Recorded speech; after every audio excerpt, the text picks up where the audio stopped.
Professor Pawan Sinha. He is a professor of vision and computational neuroscience in the Department of Brain and Cognitive Science at MIT. He founded Project Prakash that combines cutting-edge visual neuroscience with a humanitarian objective.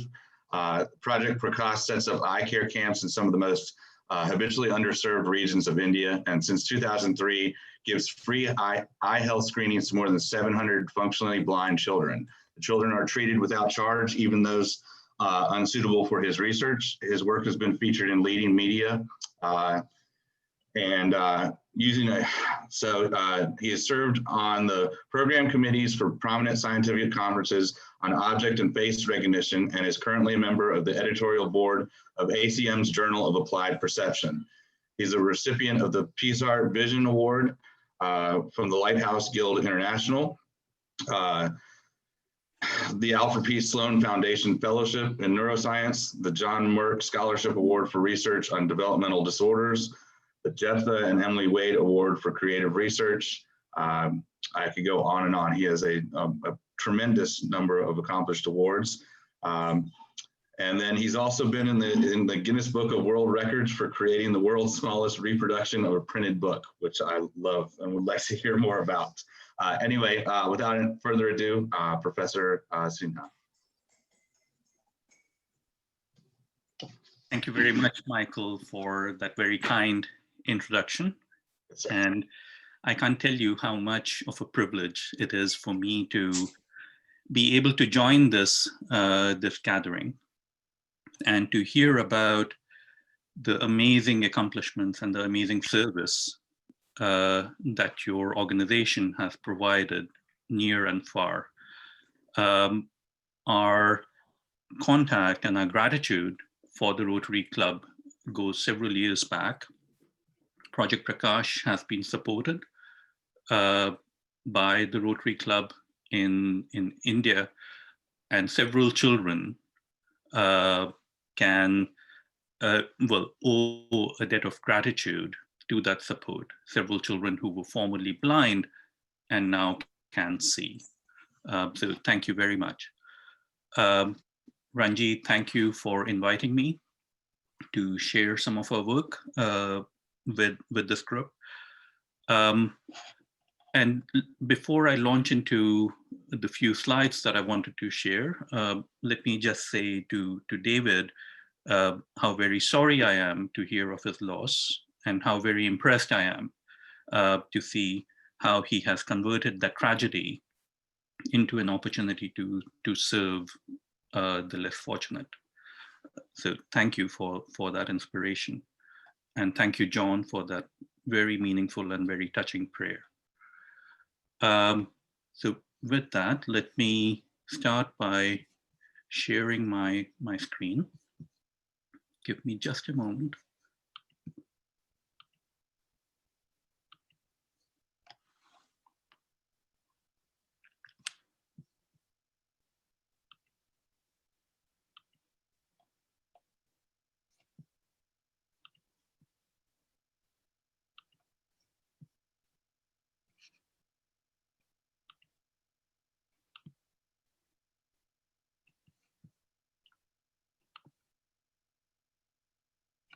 So hopefully you can see my screen with the two blue. Yes, so we can. Yes, we can. Very good.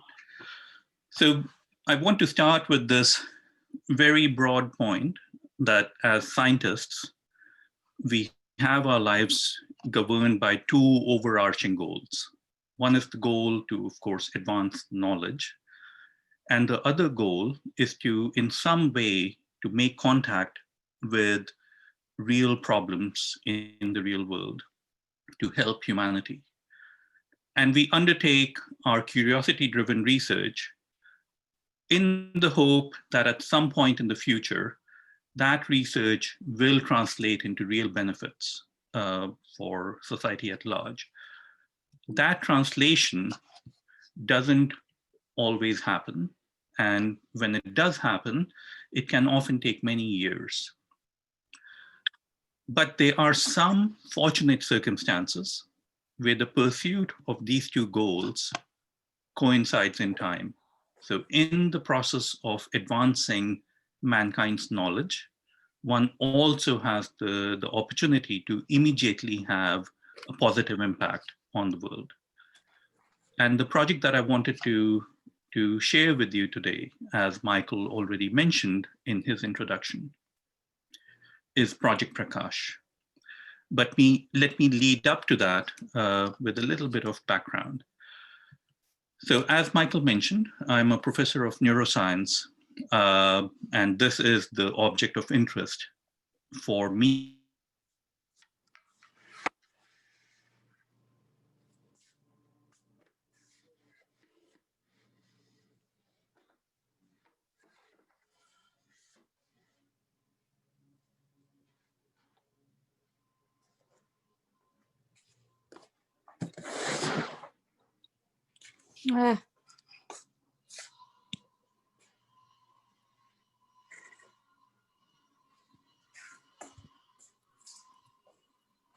Did we lose him?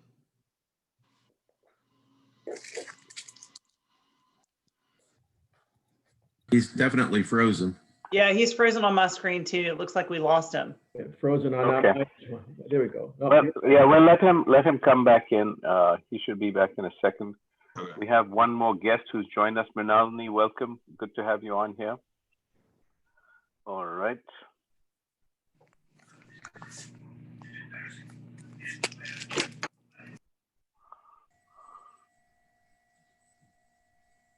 It might help if we take our Uh, videos off. there he is. Well, welcome back. back, Dr. Sinha. Yes. sorry, let me restart the sharing, hopefully. No And I will problem. turn off my video too.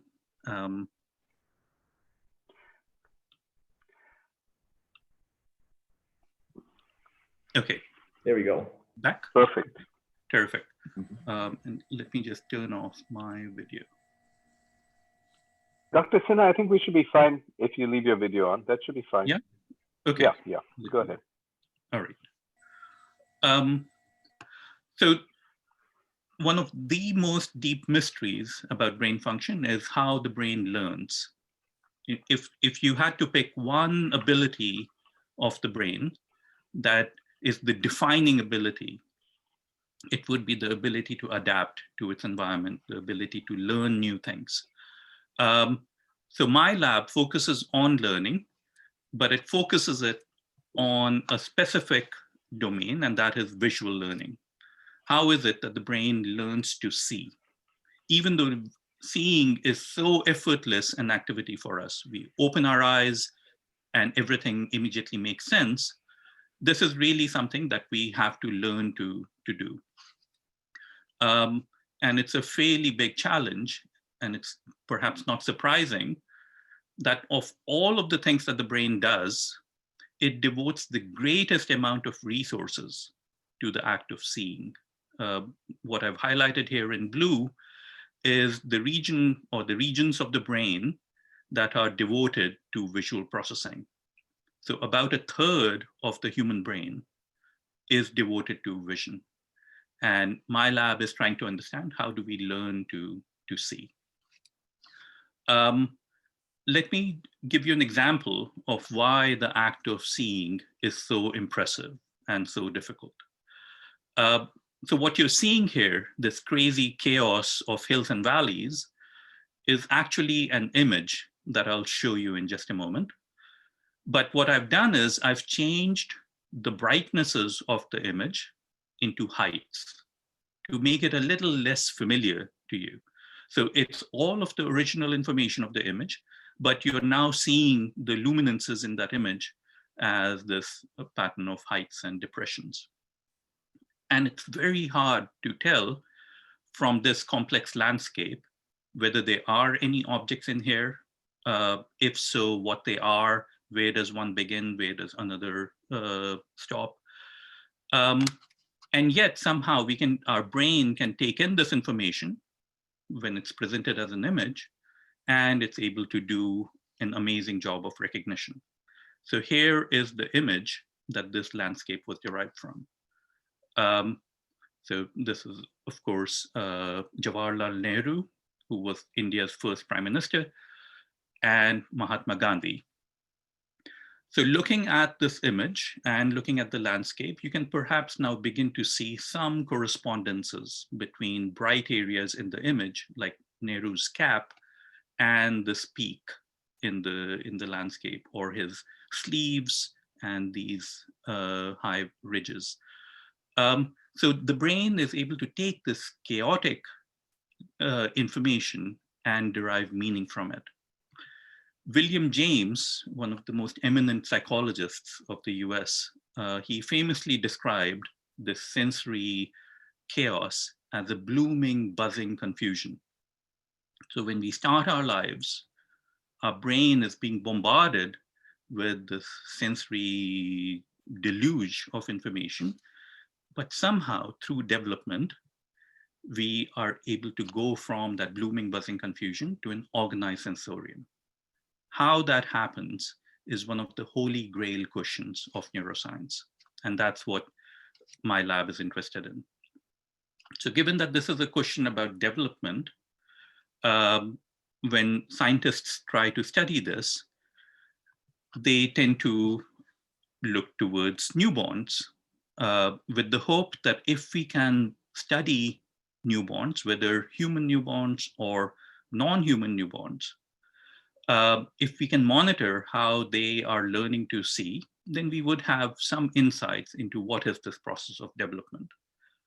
But as many of you who have children can tell, this is an extremely difficult undertaking.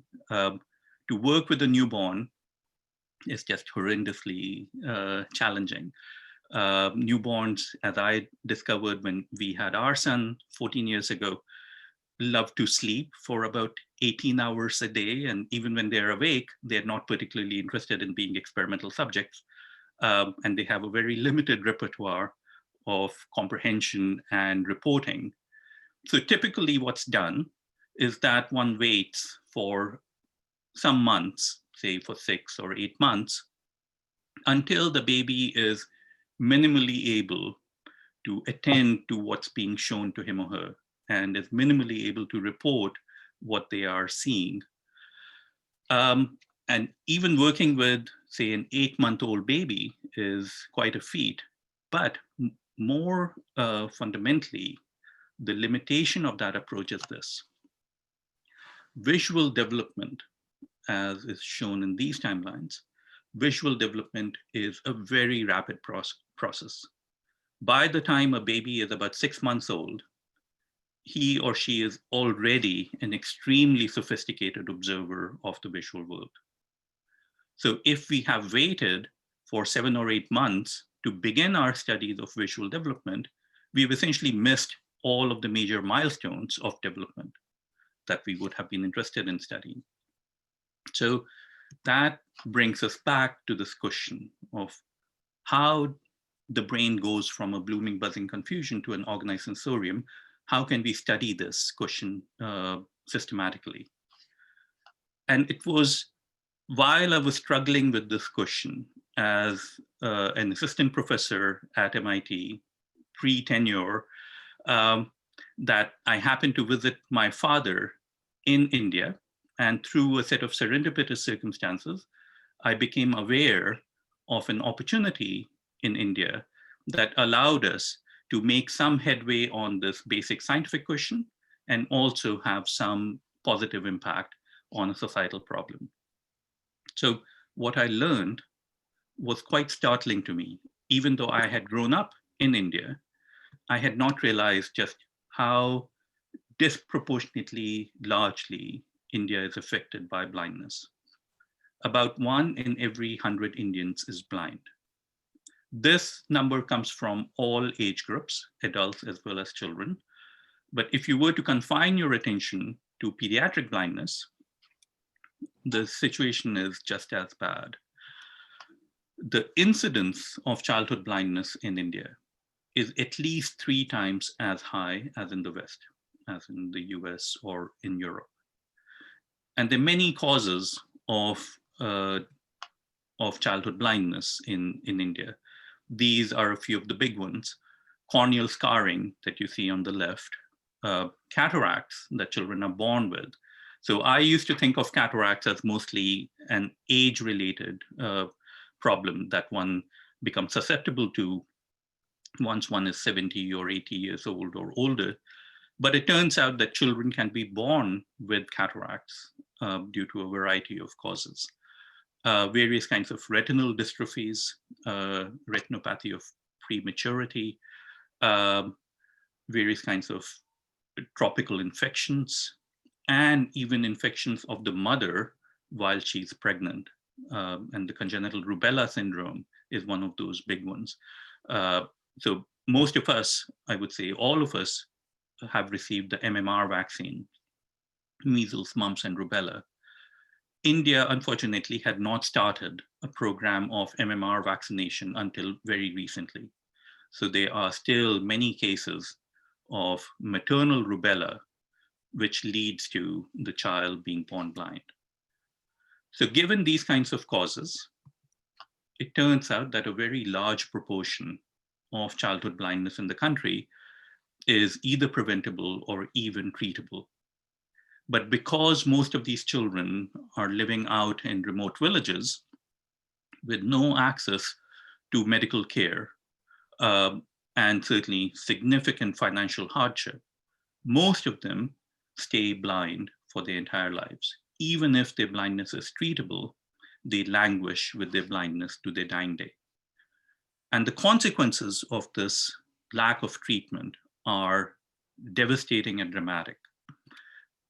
Here are a few of the consequences that befall a blind child in India. The lifespan of a blind child is on average 15 years less than that of a sighted child. And that's for the lucky ones who are making it past the first few years alive. Childhood mortality in the population of blind children is sky high. The WHO estimates that fewer than half of all children born blind live to see their 5th birthday. Very few of these children get any kind of education, and a vanishingly small proportion are employed as adults. So clearly, there's a humanitarian crisis that needs to be addressed here, and it's quite literally a race against time. If you don't provide treatment to a child who is blind, chances are very high that that child will perish in a few years, and it's almost a certainty that they will have a very hard life. So the clinical mission, the humanitarian mission in front of us, is to identify these children who are curably blind and to provide them treatment. For us as neuroscientists, this humanitarian mission holds within itself an incredible and an unprecedented scientific opportunity. So in providing treatment to a child like this boy who has been born blind but has a treatable condition, we would have access to the very initial stages of visual learning right after the bandages come off. So in literally a half-hour surgery, you can transition the child from blindness to sight, and then from the very first moments, from the child's reports of what he or she is seeing, you have a ringside seat onto the process of visual development. So the question that I had posed earlier finds an answer in this unique population of children. So there's a beautiful synergy between the clinical mission on the one hand and the scientific quest on the other. And seeing this perfect complementarity of the two sides, about 15 years ago, we launched Project Prakash. So Prakash is, of course, Sanskrit for light, and the name derives from the twin hopes that we have for the effort. That is, we bring light into the lives of blind children, and in doing so, we illuminate some of the deep questions of neuroscience. So Project Prakash is organized as a 3-part effort. The logistically most complex part is, of course, outreach. Our headquarters are in New Delhi, but from New Delhi, teams of outreach workers, field workers, go far and wide, deep into the Gangetic Plains, deep into the Central Plateau in Madhya Pradesh, and into states like Rajasthan and Haryana, where they organize pediatric eye screening camps to identify children who are candidates for treatment. Let me see if I can play this little clip.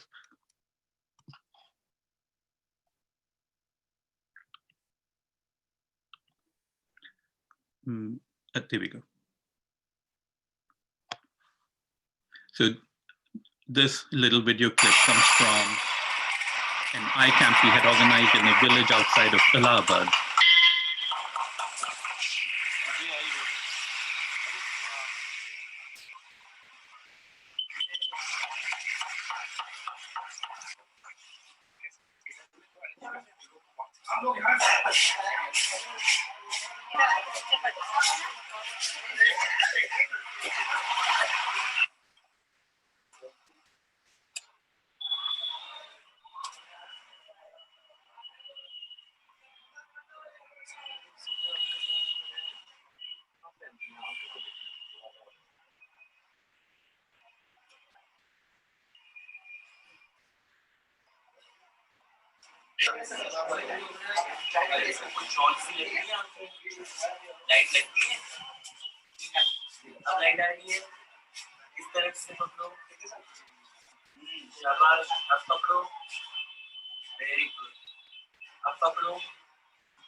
So through these camps, we are able to provide preventive care to children who are not currently blind, but left untreated will go blind.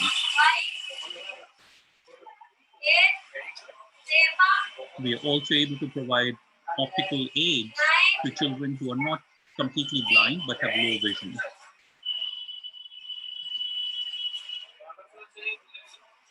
And of course, we are able to identify children who are blind, but who can be treated, like this boy.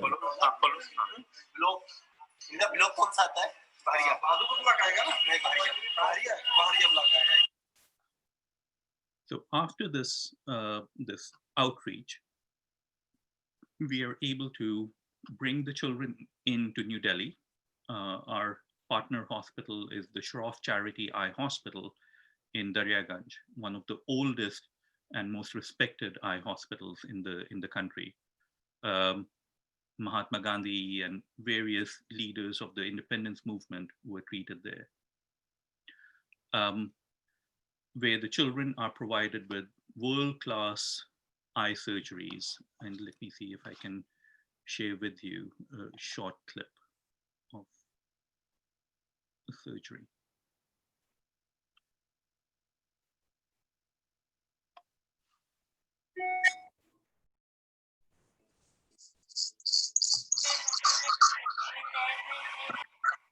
The little girl has just been given general anesthesia, and she's about to go under.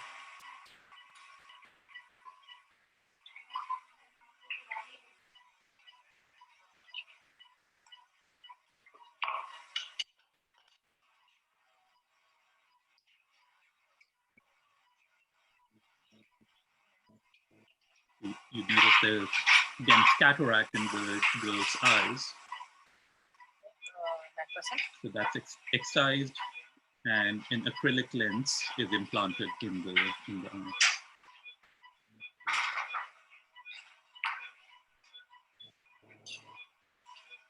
And here is a young boy for whom this is the first moment of bandage removal.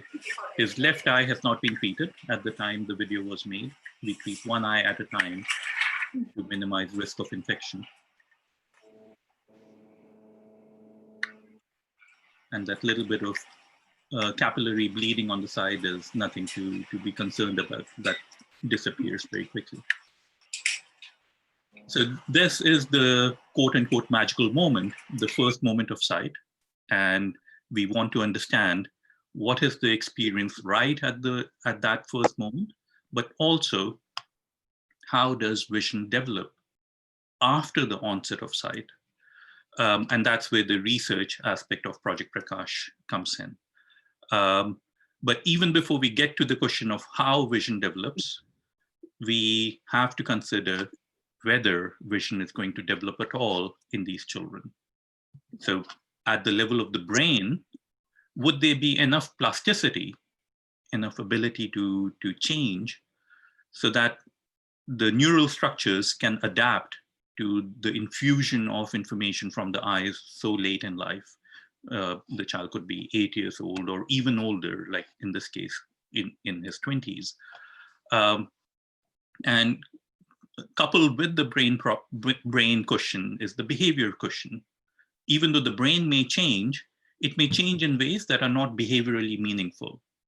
So does the child actually benefit in terms of gaining proficiencies due to surgery so late in life?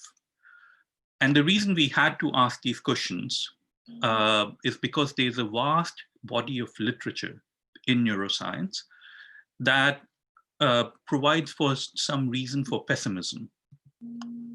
So the notion is that the brain during development has some critical windows of learning, during which it expects to receive normal sensory information. And if it's denied normal information during that critical period, then forevermore, it's going to be compromised, profoundly compromised at doing those sensory tasks. David Hubel and Torsten Wiesel, two very eminent neuroscientists, won the Nobel Prize in 1981 for their beautiful work looking at the effects of early deprivation on the brain. So their studies worked with kittens, right after birth, and they would subject the kittens to different kinds of deprivation regimens, and then examine what were the consequences of those deprivation regimens on the structure of the brain. And what they found was something quite dramatic, that even just a few months of deprivation led to changes in the brain that were seemingly permanent and had dramatic adverse consequences on the kitten's ability to make sense of the visual world. So extrapolating from this work, if just a few months of deprivation are so adverse for a kitten, then the fact that the Prakash children are undergoing several years of deprivation before they are treated would mean that these children are really not going to benefit from the correction of the eye, because the brain is not going to be able to adapt to surgery so late in life. But before we make that extrapolation, we have to realize that there are several reasons why it might be risky to extrapolate directly from the animal studies to human studies. And in the interest of time, I won't dwell upon these reasons, other than to say that there are fundamental questions about human brain plasticity that still remain open. And to address those questions, we need data from human subjects. And Project Prakash is in the privileged position of providing those kinds of information. Just to share with you some very quick vignettes of the kinds of results we are finding. So we have the opportunity to look at the brain in action in the Prakash children.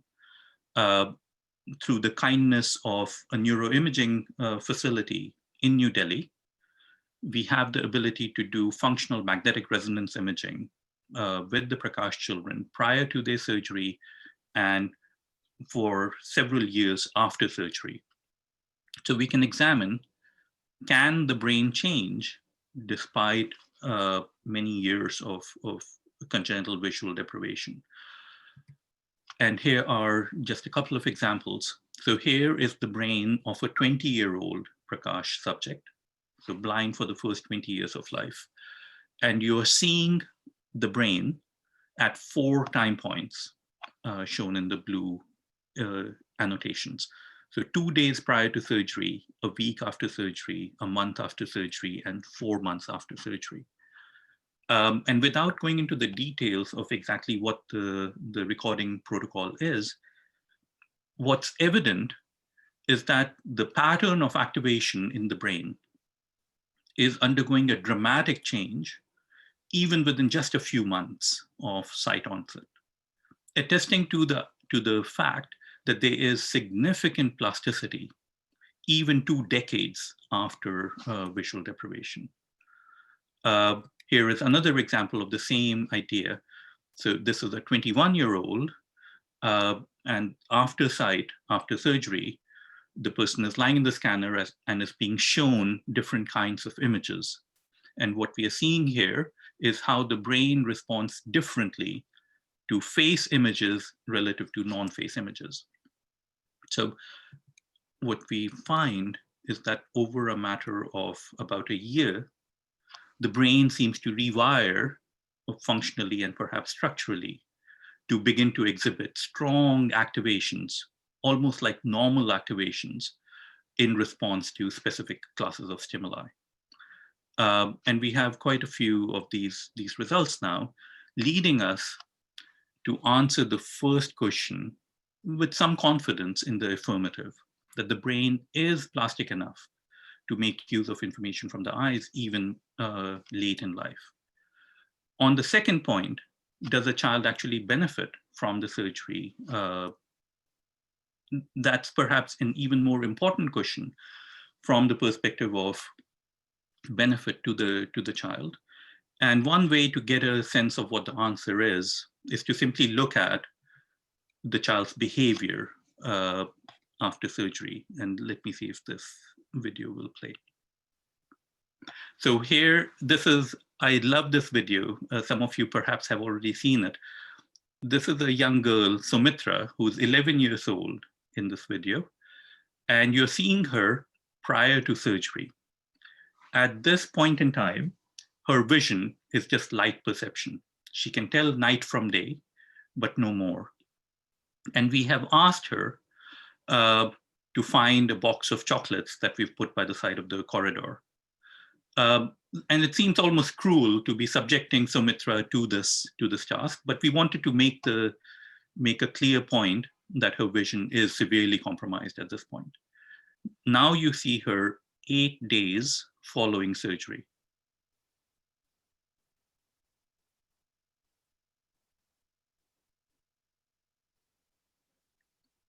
And it's quite remarkable just how much of a change surgery brings about. So that, of course, is just anecdotal observation, but over the past several years, my students and I have been systematically studying different aspects of vision and finding that indeed there is significant improvement, demonstrable improvement in visual skills in these children, which then leads us to suggest that the answer to the second question about behavior is also a yes. That is, a child who has been blind for several years since birth does benefit from optical correction of the eye. So these findings, these studies have, of course, been extremely gratifying for us. What's somewhat more unexpected for us and very satisfying is that these results have also had a broader impact that goes beyond vision and goes beyond Prakash children. I would never have expected that Project Prakash would have something to say about autism, but it turns out that it does. So Project Prakash, through steps that I won't go through now because of time, directed us towards a theoretical account of autism. So a few years ago, we described this theory in this paper that appeared in the Proceedings of the National Academies. And this theory has been very influential, both for studies of autism in my lab and also across many different labs. And it's providing a unifying view of many different aspects of autism. So to summarize, Project Prakash over the past about 15 years has been a really gratifying undertaking for us. It has given us some insights regarding brain plasticity and learning. It has given us some clinically relevant hypotheses for conditions that go beyond visual impairment, conditions like autism. It has guided the design of AI systems. So my training is as a computer scientist. I got my undergraduate degree in computer science from IIT Delhi. And I've always had a fondness for artificial intelligence. And in seeing how the Prakash children are able to acquire knowledge from experience, we are getting insights about how we can confer the same ability on machine vision systems so that they can learn automatically from their visual experience. Prakash has also started serving as the model of an alternative paradigm for doing basic science. I had always thought of basic science and societal service as two very different enterprises. One can do one or the other, but not both simultaneously. But Project Prakash suggests that there may well be opportunities for combining these two goals at the same time. And of course, Prakash has helped alleviate in some modest measure the challenge of childhood blindness in India. As Michael had mentioned, Project Prakash has been received very warmly, both by the scientific community. We were featured on the cover page of Science magazine a couple of years ago. Also, we've been featured a few times in Nature, but also in the popular press. Some of the results that have emerged from Prakash have tackled age-old problems, like questions that had remained open for the past 3 centuries. And to have those questions finally be answered by formerly blind children in India, it's a very poetic conclusion to some of these questions. And it's attracted significant media attention, and in the Boston Globe and Time magazine. And I bring this up not to be self-congratulatory, but rather this has taught us a very important lesson. That is, if we have any hope of having results from Project Prakash make their way into policy making, then we have to make sure that we don't confine our attention just to reporting our data in scientific journals that only a very small proportion of humanity reads, but we also have an obligation to share these results more broadly and bring them to the forefront in the kinds of venues that politicians and policymakers are likely to read. The most satisfying aspect of Project Prakash is, of course, observing the changes in the lives of children whom we are privileged to interact with. So here is a young boy who, a year after his surgery, is learning to ride his bicycle in his village. Here are a few other Prakash children who are learning to express their creative talents after gaining sight. We actually had an exhibition of some of their artistic creations at Princeton University a couple of years ago. So far, Project Prakash has screened over 40,000 children, provided surgeries to about 500 of them, and non-surgical care to many others. We have recently started a very small educational initiative for the Prakash children, given their very unique profiles of having sight, but not having had much of an education. So we now have a small residential program in New Delhi for Prakash girls. And these 3 aspects of Project Prakash also explain the logo. The 3 petals of this flower correspond to the healthcare, the scientific research, and the educational aspects of Project Prakash. So even as we take satisfaction from what we have been able to do so far, we have to be cognizant of the fact that we have only scratched the surface of the problem. And this graphic shows the magnitude of the problem in front of us. The green dot represents the 500 children that we have treated so far, and the red dots represent all of the others who are awaiting identification and treatment in India alone. So it's a massive challenge, and in the face of such overwhelming challenges, sometimes it feels that there's very little one can do. But in such circumstances, and I'll close with this, it's good to remember Albert Einstein's immortal words that those who have the privilege to know have the duty to act. So knowing that there is this problem in the world and knowing how to tackle it, we have a moral obligation to do something about it. And it's in that spirit that my students and I and our many collaborators have pursued Project Prakash. I welcome you to check out more about us at projectprakash.org. And I want to thank the many people who have been involved with us. And I again want to reiterate my gratitude to the Rotary Club for their support. Thank you very much. Wow, quite amazing. I'm sure we have a number of questions. So if you would like to ask a question, please unmute yourself and go ahead and ask your question. Let me see. I think Kevin had a question earlier. Kevin asked about what is the risk of infection from these surgeries? A very good question. The risk of infection is very high. And that's why you often see these headlines, heartbreaking headlines in newspapers about how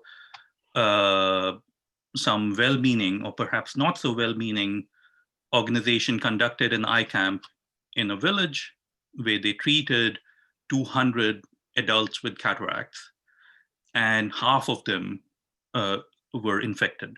So many of the adults who undergo treatment in these makeshift surgical facilities actually lose their eyes.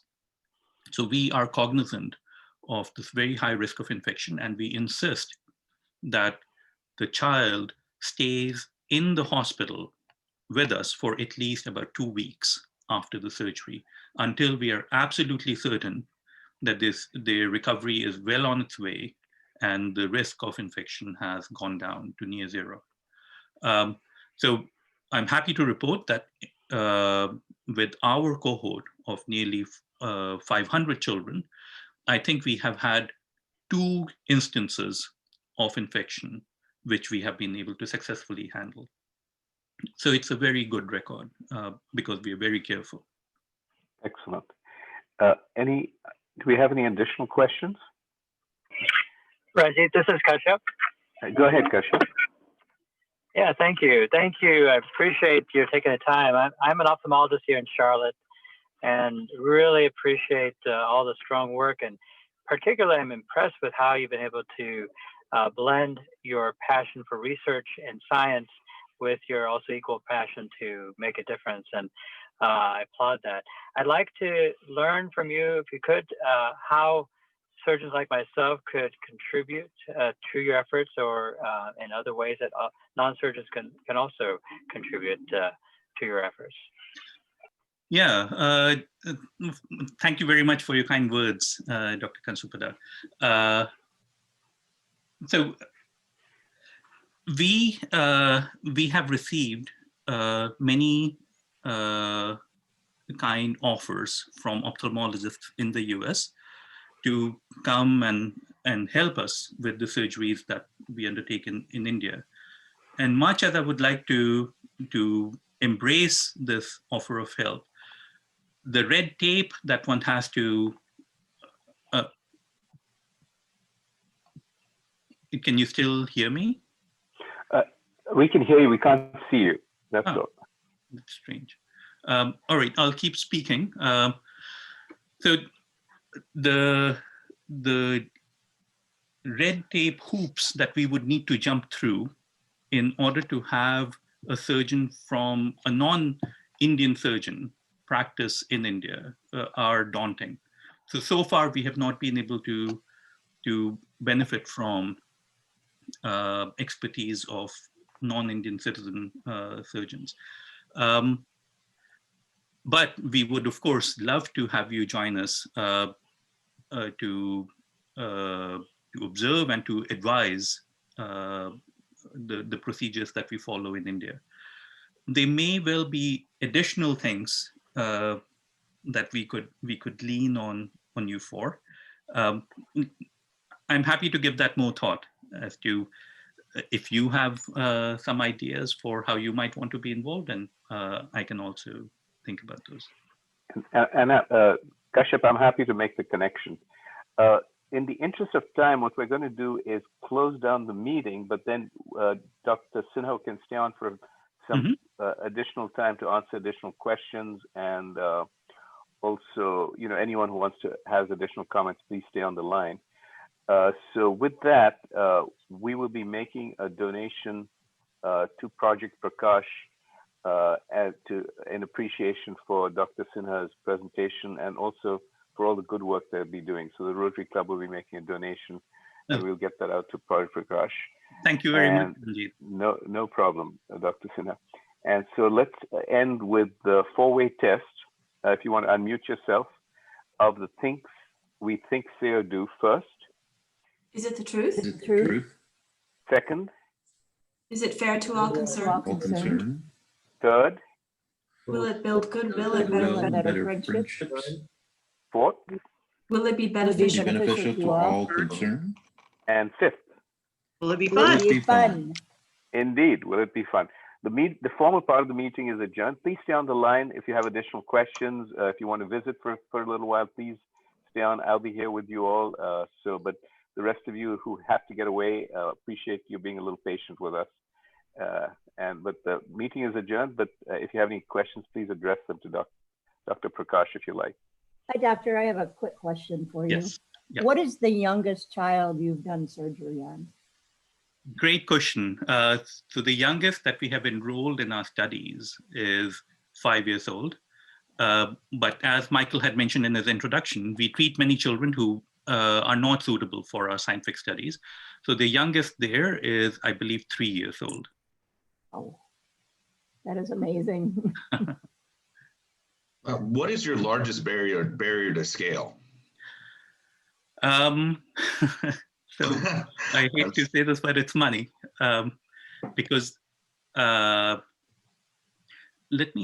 just trying to see if I can bring my video up. Okay, now we see a picture of you. Okay, There perfect. you go. Now, there we go. Yeah. Perfect. So we have received many expressions of interest from hospitals within India and hospitals in many other countries, Ethiopia, China, Peru, quite a few. What we would like to do is to essentially replicate the model that we have in New Delhi in all of these places as well. But some of these hospitals are somewhat strapped for funds. So in order for them to be able to undertake treatments for children who, of course, cannot pay, since most of the Prakash children come from the weakest of the weak socioeconomic strata. Right. We need to have some way of providing the resources needed for covering their surgeries. And the second investment that we need to make is in coordination. So let's say we have a network of treatment centers. We would like to make sure that the activities of these networks and the flow of knowledge between the network, between the units in the network, proceeds in the best manner possible. So what we envision doing is having a hub and spokes model, where the hub can serve this coordinating role, maybe the fundraising role, and the tertiary care role. And the satellite centers provide the basic care, but Right. can refer the children who need advanced and specialized care to the hub. And we are trying to spec out what it would take for us to create a hub like this. Gotcha. Okay. Question. Can you hear me? Yes, Yes, we can. Okay. That huge area of the brain that's stimulated by sight, what happens to that? And do other areas of the brain enlarge, like hearing, when you don't have that stimulus? That's such a wonderful question, and I'm glad you asked this. So just last year, I believe it was, we wrote a paper with the title, why does the cortex reorganize after sensory loss?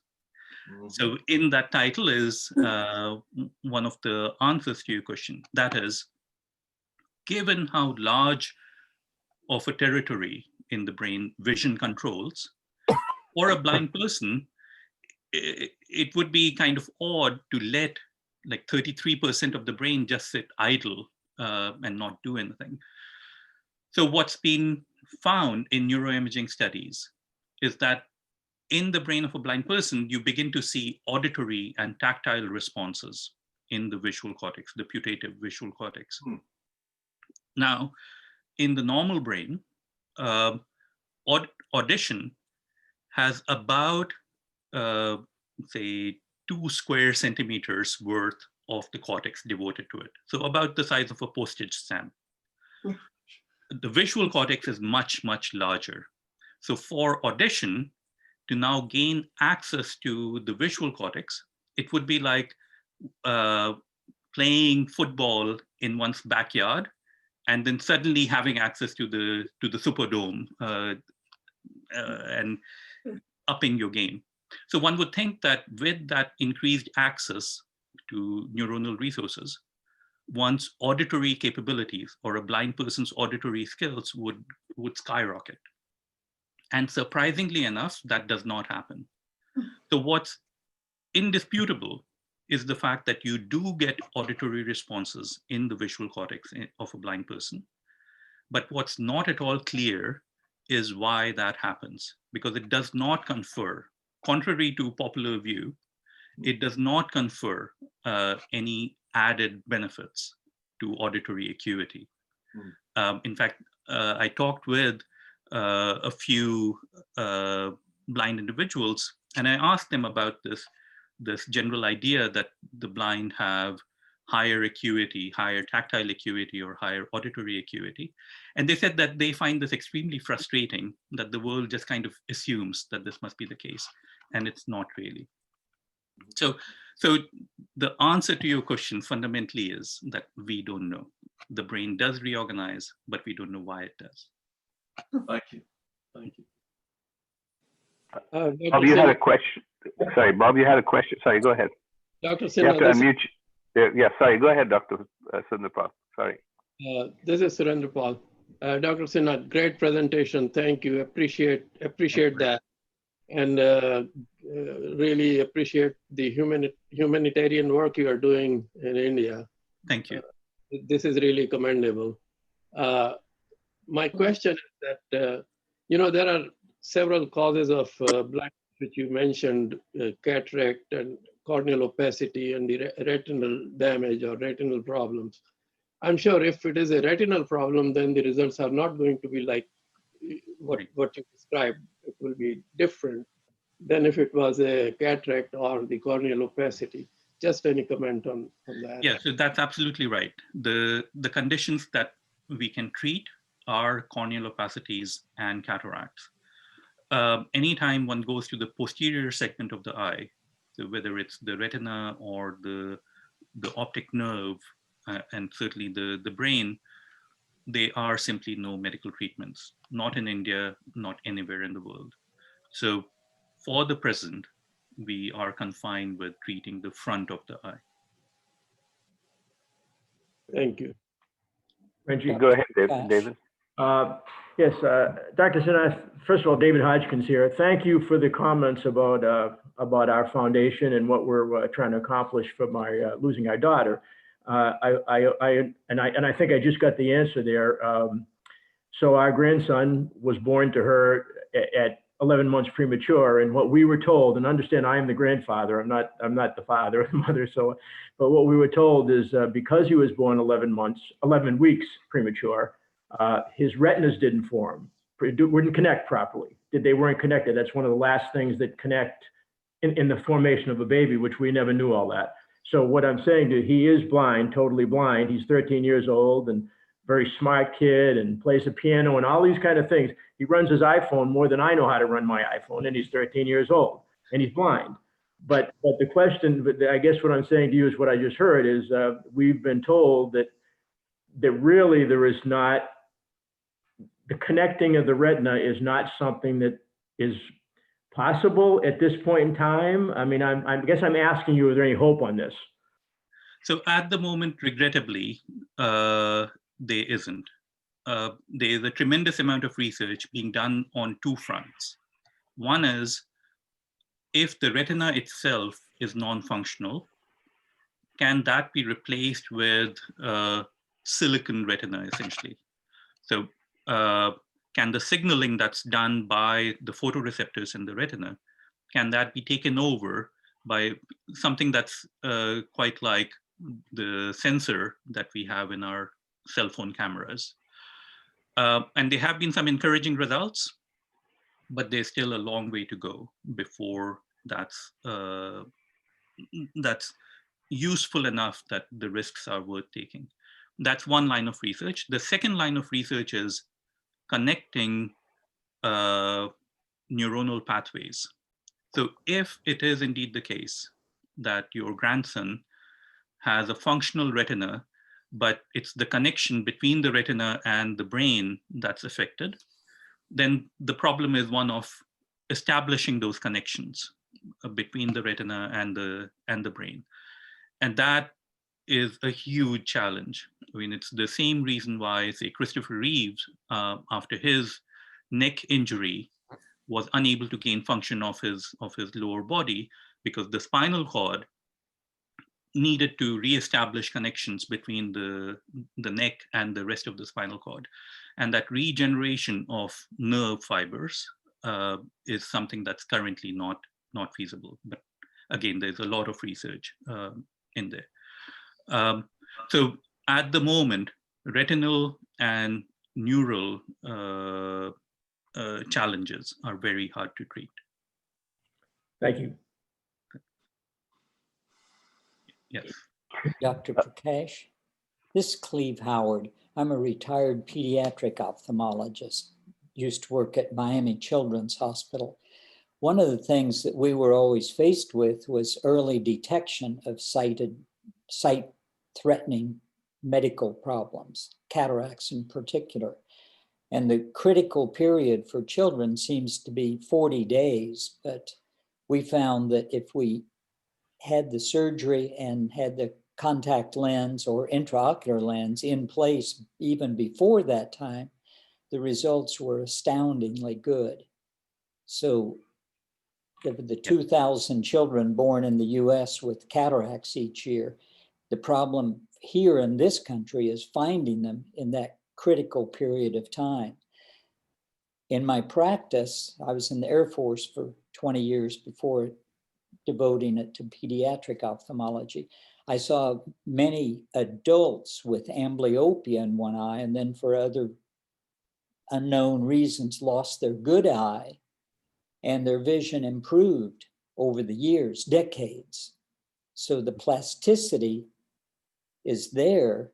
It's just a matter of manipulating that plasticity so that we can improve the time lag of gaining the sight in the eye. Right. Dr. Howard, thank you very much for bringing up that point. So in my comments regarding the critical period, I don't want to leave the impression that there is nothing like the critical period, that the Prakash children are able to recover full function. They don't. There are many aspects of their vision that are permanently compromised, even when we assess them, say, 7 or 8 years after their treatment. Things like acuity, Snellen acuity, the 20/20 fraction that normal vision corresponds to. These children invariably have worse than 20/20 vision, and it does not improve. So Dr. Howard is absolutely right in pointing out that there is the requirement of early treatment in order for these children to have reasonably good acuity. But even in adults, there seems to be more plasticity than is generally recognized. Right. If you have but one eye or two bad eyes, you do gain things. The experience with the functional MRIs in amblyopic adults or older children, is there a big difference in the amblyopic eye compared to the sighted eye in the fMRI? So we haven't really looked at that because almost all of the children that we have worked with are bilaterally blind. Bilateral, of course. So these children have what one could refer to as bilateral amblyopia. Sure. But there's a big question there as well. Should we be thinking of what these children have as bilateral amblyopia, or is this something completely different from Exactly. unilateral amblyopia? That's why I asked the question, because so it's a great question. And in fact, we are thinking about doing a systematic project comparing exactly what you're suggesting, unilateral amblyopia versus bilateral amblyopia. Interesting. Well, thank you very much for your work, and it's exciting to see that. Thank you. That brought me into pediatric ophthalmology. How do we see? Right. That's the challenge of. Yeah, challenging and fascinating. Gene, I think you started screen sharing by mistake. So Gene, if you would stop the screen share. And Bob Lyons, you had a question. Sorry, Bob, go ahead and ask your question.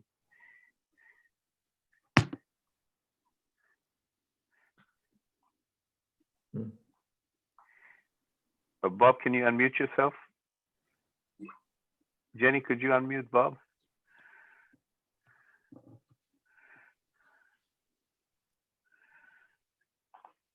Okay, I've asked to unmute. Okay, I'm asking to Bob, I'm trying to unmute you. Do you want to tap your question in the text? I'll go ahead and ask a question while, oh, there we go. Bob, you're unmuted. Go ahead. Okay. Doctor, you may have already said, I may have missed this, but why is it apparently from your presentation, there are more children born blind in India than in Western countries? Yeah, great question. So one reason is simply the poor rates of vaccination. So I'd mentioned that the MMR vaccination program is one that did not get started in India until very recently. I believe 2009 was the first year when the government actually decided to undertake this program. And even to this day, I believe that the vast majority of India is not vaccinated for MMR. So because of that, there are high rates of maternal rubella, and those high rates of maternal rubella lead to high rates of childhood blindness and childhood deafness and many other developmental challenges. That's one. The other more societal factor, I believe, is the tendency of blind girls to be married to blind boys. So it's generally assumed that the family is not going to be able to collect enough dowry for a blind girl to marry a sighted boy. So not only is the blind girl being married to blind boys, but very often this is happening within the family. It's almost like there's such a social stigma attached to having a blind child that the family doesn't even want to go beyond their immediate relations. So that consanguinity also has a role to play in producing generations of children with blindness. Hey, thank you, Doctor. Thank you for your presentation. Pleasure. Rami, go ahead. So Dr. Sinha, this is my wife who's been waiting patiently to ask a question. No, I don't have a question. I just want to thank you for your presentation and for your work. It was fascinating, and I'm going to look into your project. I really find it very moving, and I thank you very much. Thank you so much. Thank you for the kind words. Thank you, Rami. All right. Do we have any additional questions? Dr. Sinha, any last words of wisdom? You know, where we still got about 7 people hanging in here. Unlike your college classes where at 11:32 they were gone. No, I can only say just how impressed I am with what the Rotary Club accomplishes and the organization and the discipline that it brings to its work. So it's something that I don't use the word lightly. It really is an inspiring example. And I feel extremely humbled that you would ask me to participate in your meeting. No. We're extremely honored to have you. Can you spend a few minutes, the last time we met, you were talking about a campus that you had in mind and that you all had started working on. Can you give us some general idea so people can learn about the campus that Project Prakash is talking about? Absolutely, yeah. So the hub and spokes model that I was describing, the hub we are thinking of as this campus that Ranjit mentioned. In fact, let me see if I can. Well, I won't bother with the slide. So what we want to do is to create what we refer to as the Prakash Center for Children, which will physically integrate a pediatric hospital, a cutting-edge neuroscience research facility, and a school. Because we believe that this 3-way interaction truly would be greater than the sum of the parts. So our hope is to create the Prakash Center for Children somewhere close to Delhi while not being in Delhi itself. Those of you who have visited New Delhi know that it's become extremely crowded. It's very hard to create any new facility there. And of course, it's very expensive. So we are planning to develop a campus for the Prakash Center in the region of Rishikesh, which is in the foothills of the Himalayas, where one still has the possibility of getting a large enough section of land. We are planning for about 9 acres of land, which would house these 3 things: the hospital, the school, and the research facility, while still being accessible to the patient pool that we would want to serve. So the Gangetic Plains, specifically Uttar Pradesh, which is the most densely populated state in the country, and also amongst the most neglected in terms of health. So we would want to be able to cater to that population, especially. So with that thought in mind, we are thinking of setting up the Prakash Center in Rishikesh to provide high volume care and also to serve as the hub for organizing the activities of all of the other nodes in the Prakash network. Excellent. And I'm happy to share more information about our plans. Yeah, that would be great. What I will do is put it in a weekly newsletter. So if you don't mind sharing it, and maybe some links to it, that'll be great. Certainly. Excellent. Any other questions? Any other comments? Excellent. Well, we thank you so much for taking time to be with us today. It's been really a illuminating and encouraging and exciting discussion. Really, all the possibilities that are coming out of your work and everything that you've done. And it's really, you're a remarkable human being, and we're so happy that you chose to spend some time with us today. Oh, thank you very much. We look forward to assisting you in your future journey. So thank you so much. Excellent. And gentlemen, with that, we're going to go ahead and end the meeting. But thank you all for being here today, and really look forward to seeing you again. Take care. All right. Bye. Bye-bye.